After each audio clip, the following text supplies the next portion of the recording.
ऐसा इसलिए है क्योंकि हम लोग शुरू से ही भूख सत्ता का है, भूख कुछ पाने का है। क्यों? क्योंकि हम लोग शुरू से वंचित रहे हैं, इसलिए हमारे समाज को लोग मिलता है। लालच नहीं कहते, पद का अवसर मिलता है तो वो किसी विचारधारा के साथ जाके बैठ जाते हैं। हम लोग बहुत सारी चीजों से वंचित रहे हैं, अब यह है सामाजिक समानता से वंचित रहे हैं। जब करूं मैं किसी जाति को गलियाने में अपने समय खर्च नहीं करूंगा। हम चाहते हैं कि हमारे हाथों की घड़ियां तो टूटे, माध्यम कोई भी हो सकता है, कोई भी विचार क्षमता के चिपक सकते हैं। इससे तात्पर्य निकलता है कि क्रांति नेता नहीं करता है, क्रांति पब्लिक करता है, क्रांति सामाजिक कार्यकर्ता करता है, कार्यक्रम करता है। इसलिए कह रहा हूं कि मैं जिसको जिता के संसद में भेजता हूँ वो उसको हम कहें कि हमारे बातों को रखो और किसी की बात को मत रखो। बहुत अत्याचार हो रहा है हमारे साथ, नहीं है, दोष उनका नहीं है। मैं आपके चैनल्स के माध्यम से सारे सब्सक्राइबर्स को आह्वान करता हूं कि देश में बहुजन मीडिया को बुलंद करने के लिए स्वतंत्र रूप से बहुजन मीडिया को सोशल मीडिया के माध्यम से लगातार इस्टेब्लिश करने की आवश्यकता है। मेन स्ट्रीम मीडिया की जगह बहुजन मीडिया जो स्वतंत्र और निष्पक्ष मीडिया के रूप में काम कर रहा है, उसे ज़्यादा संख्या में सब्सक्राइब करके उसे ज़्यादा से ज़्यादा प्रचारित करने का काम करना चाहिए। आज बिहार का 24वां राज्य अधिवेशन पटना में संपन्न हुआ और उस 24वें राज्य अधिवेशन के लिए बिहार प्रदेश से बड़ी संख्या में कार्यकर्ता आए थे। देश में अगस्त और सितंबर महीने में बामसिप के माध्यम से अलग अलग राज्यों में राज्य अधिवेशनों के कार्यक्रम किए जाते हैं। उसी कड़ी में बिहार प्रदेश का 24वां राज्य अधिवेशन आज यहाँ संपन्न हुआ। उस कार्यक्रम के लिए हम लोग यहाँ आए थे। क्या कुछ बात निकल कर सामने आई? मकसद क्या है, उद्देश्य क्या है? अधिवेशन में लगभग 4 प्रमुख विषय थे जो देश की ज्वलंत समस्याएं हैं, उनको लेकर उसमें हमने चर्चा के लिए विषय रखे थे। खास तौर पर देश के जो हालात है उसमें प्रमुखता से जो बढ़ती धार्मिक सांप्रदायिकता, एक देश की एकता और अखंडता को विभाजित करने की जो साजिश सरकारों के द्वारा की जा रही है, देश में जो फसाद जो हुआ है, जैसे हरियाणा के नूह में, मेवात में हमने देखा, मणिपुर में लगी हुई आग हमने देखी, ये खुद वहाँ के सरकारों के द्वारा लगाई गई है।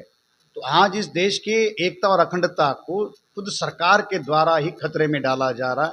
तो बढ़ती सांप्रदायिकता, धार्मिक उन्माद बड़े पैमाने पर देश में बढ़ रहा है और उसी के साथ साथ देश में बड़े पैमाने पर अनुसूचित जाति, जनजाति और जो पिछड़े वर्ग के लोग हैं उनके साथ में भी कास्ट एट्रोसिटीज़ बड़े पैमाने पर हो रही है। एक देश के लिए बहुत बड़ी समस्या है। दूसरी तरफ सरकार के द्वारा अभी हाल ही में महिला आरक्षण बिल रखा गया, उसके बारे में हमने चर्चा की। यूनिफॉर्म सिविल कोड को सरकार ने बगैर किसी ड्राफ्ट के लोगों के सामने लाया। कोई ड्राफ्ट सरकार या लॉ कमीशन के द्वारा रखा नहीं जा रहा, मगर यूनिफॉर्म सिविल कोड की चर्चा की जा रही है। वो एक विषय हमने चर्चा के लिए लिया था। जाति आधारित जनगणना जो देश में आज सबसे ज्वलंत मुद्दा बना हुआ है, अब महिला आरक्षण के बिल के समय में भी सरकार ने जनगणना का हवाला देकर उसे आगे ढकेल दिया है, मगर अभी भी सरकार आश्वस्त नहीं कि ये जनगणना कब करेगी। सरकार के द्वारा ऐसा कोई शाश्वतीपूर्ण आंकड़ा या ऐसी कोई तारीख नहीं बताई जा रही कि फला समय से हम ये जनगणना करेंगे। तो ये भी एक बहुत बड़ा सवाल है। ईडब्ल्यूएस रिजर्वेशन का मुद्दा है, न्यू एजुकेशन पॉलिसी है। तो ऐसे अलग अलग मुद्दों को लेकर हमने आज चर्चा सत्र आयोजित किया था और काफ़ी बड़े पैमाने पर बिहार प्रदेश से आए हुए लोगों ने उसमें अपनी भूमिकाएं रखी। ये जो मुद्दे हैं एसटी, एससी, ओबीसी रिजर्वेशन, शिक्षा पर जो मामला है, तो क्या लगता है कि आप सभी एसटी, एससी, ओबीसी को एक कर पाएंगे और इस सरकार के खिलाफ आंदोलन जो आप चला रहे हैं या आपका वामसेप का जो एजेंडा है, इस पर आप कामयाबी जी निश्चित बड़े आशा और उम्मीद के साथ में हम जो देश भर में जो परिस्थितियां है, जो हम लोग लगातार फील्ड में हैं, तो उससे अनुभव ये है कि वर्तमान में शासक जातियों के विरोध में बहुत बड़े पैमाने पर असंतोष का माहौल। और देश में गृह युद्ध जैसे हालात बने हुए हैं। बड़े पैमाने पर जनता में असंतोष है और ये असंतोष केवल राजनीतिक मुद्दों को लेकर नहीं है, सामाजिक मुद्दों को लेकर है, सरकार की नीतियों को लेकर है। और इन सारे मुद्दों को डाइवर्ट करने के लिए ही सरकारों के द्वारा धार्मिक ध्रुवीकरण का हथकंडा अपनाया जा रहा है। इन सारी चीज़ों को हम लोग जो कि डे टू डे फील्ड में है तो ज़्यादा आकलन इन चीज़ों का है और परिस्थितियाँ रूलिंग क्लास के लिए, शासक वर्ग के लिए बहुत ज़्यादा विपरीत है। जो शासक हैं वो तो कह रहे हैं कि हम जाति के नाम पर, धर्म के नाम पर कोई उन्माद नहीं फैला रहे हैं, लोग हमारे साथ हैं और हम चुनाव को लगातार जीत रहे हैं और जीतेंगे और हमारा कोई कुछ नहीं बिगाड़ सकता। ये तो सारा ईवीएम का मुद्दा है। जिस तरीके से ईवीएम के माध्यम से चुनाव करवाए जा रहे हैं तो ये जो अविश्वास जो जनता के अंदर सत्ता के प्रति है या उनकी नीतियों को लेकर जो असंतोष है, मगर सरकार जो आपने बात कही कि वो आश्वस्त है कि हम आएंगे, तो ये जो आश्वस्तता सरकारों के अंदर है वो ईवीएम की वजह से। लेकिन इलेक्शन कमीशन ने तो क्लियर कर दिया कि ईवीएम में ऐसा कोई गड़बड़ी अब वो नहीं खुद है। ही इलेक्शन कमीशन अपने आप को सर्टिफिकेट देने के काम पर लगा है। आरोप चुनाव आयोग पर है और चुनाव आयोग ही अपने आप को क्लीन चिट देने का काम कर रहा है।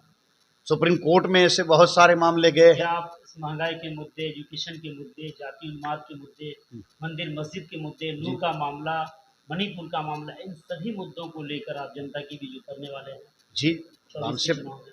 बामसेप इन्हीं मुद्दों के आधार पर लगातार समाज में जागरण प्रबोधन का काम करता है। चुनाव की जो बात आपने कही तो बामसेप एक कर्मचारियों का संगठन है, गैर राजनीतिक संगठन है। तो हम इन मुद्दों के आधार पर समाज में निरंतर जागरण प्रबोधन का काम करते हैं। एक ऐसी सरकार चुने जिससे धार्मिक उन्माद ना फैले, आपस में लड़ाई झगड़ा, दंगा फसाद ना हो। क्या इसकी इसके लिए आप एक योजना चलाएंगे, समाज में चलाएंगे? समाज में इस दिशा से हम लोग सक्रिय रीति से काम कर रहे हैं। और जो बात आपने कही कि ऐसी सरकार होनी चाहिए, तो स्वाभाविक वो सरकार तभी होगी जब वो संवैधानिक मूल्यों के आधार पर चलेगी।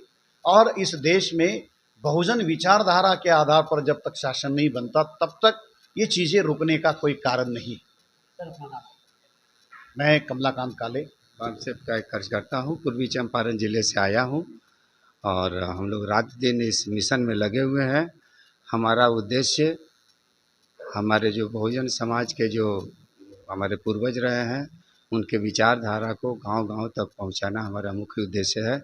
हम राजनीति नहीं करते हैं, हम राजनीति करना भी नहीं चाहते हैं, लेकिन राजनीति को बहुत अच्छी तरह से हम लोग समझते हैं और हमारे बहुजन समाज को क्या करना चाहिए उनको ये बात बता करके हम लोग जो है सो हमारी ड्यूटी उस तरह से ख़त्म होगी जब हम अपनी बातों को अपने बहुजन समाज के जो भी हमारे महापुरुष रहे हैं उनके विचारधारा, सिद्धांत और उनके उद्देश्य को आम जनता तक पहुंचा देना हम समाज लोग को का। आप जागृत कर रहे हैं कुछ मुद्दों को लेकर, तो लोग तो यही कहेंगे ना कि आप राजनीति में हस्तक्षेप कर रहे हैं। राजनीति नहीं कर रहे हैं लेकिन नहीं, हस्तक्षेप वो कर रहे नहीं, कोई चूँकि ये कर्मचारियों का संगठन है और विशेष करके जो नौकरी चाकरी करते हैं तो उनका एक सर्विस रूल होता है।